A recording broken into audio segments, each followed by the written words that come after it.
Breaking news చూస్తున్నాం. Delhi liquor scam కేసులో BRS MLC Kalvakuntla కవితకు మరో బిగ్ షాక్ తగిలింది. కవిత దాఖలు చేసిన బెయిల్ పిటిషన్ను ఢిల్లీ హైకోర్టు తిరస్కరించింది. దర్యాప్తు సంస్థలు ఈడీ, సిబిఐల వాదనలతో ఏకీభవించిన హైకోర్టు కవితకు బెయిల్ మంజూరు చేసేందుకు నిరాకరించింది.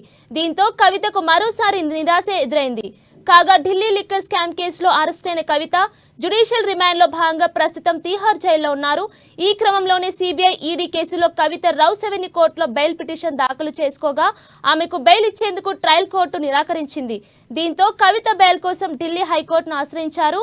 ఇక కవిత బెయిల్ పిటిషన్ పై ఇరు వర్గాల వాదనలు విని తీర్పు రిజర్వ్ చేసిన హైకోర్టు ఎట్టకేలకు ఇవాళ జడ్జిమెంట్ ఇచ్చింది. కవితకు మరోసారి న్యాయస్థానం బెయిల్ నిరాకరించడంతో బీఆర్ఎస్ శ్రేణులు తీవ్ర నిరాశలో మునిగిపోయారు. అయితే హైకోర్టు తీర్పును కవిత సుప్రీంకోర్టులో ఛాలెంజ్ చేస్తారా లేదా అనేది ఉత్కంఠగా మారింది.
ఢిల్లీ లిక్కర్ స్కామ్ కేసులో బీఆర్ఎస్ ఎమ్మెల్సీ కల్వకుంట్ల కవితకు మరో బిగ్ షాక్ తగిలింది.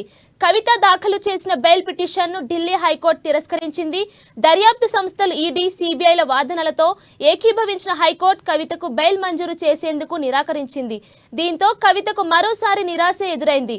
కాగా ఢిల్లీ లిక్కర్ స్కామ్ కేసులో అరెస్టైన కవిత జ్యుడిషియల్ రిమాండ్లో భాగంగా ప్రస్తుతం తీహార్ జైలులో ఉన్నారు.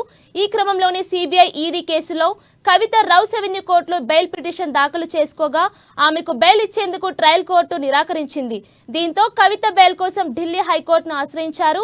ఇక కవిత బెయిల్ పిటిషన్ పై ఇరు వర్గాల వాదనలు విని తీర్పు రిజర్వ్ చేసిన హైకోర్టు ఎట్టకేలకు ఇవాళ జడ్జిమెంట్ ఇచ్చింది. కవితకు మరోసారి న్యాయస్థానం బెయిల్ నిరాకరించడంతో బీఆర్ఎస్ శ్రేణులు తీవ్ర నిరాశలో మునిగిపోయారు. అయితే హైకోర్టు తీర్పును కవిత సుప్రీంకోర్టులో ఛాలెంజ్ చేస్తారా లేదా అనేది ఉత్కంఠగా మారింది.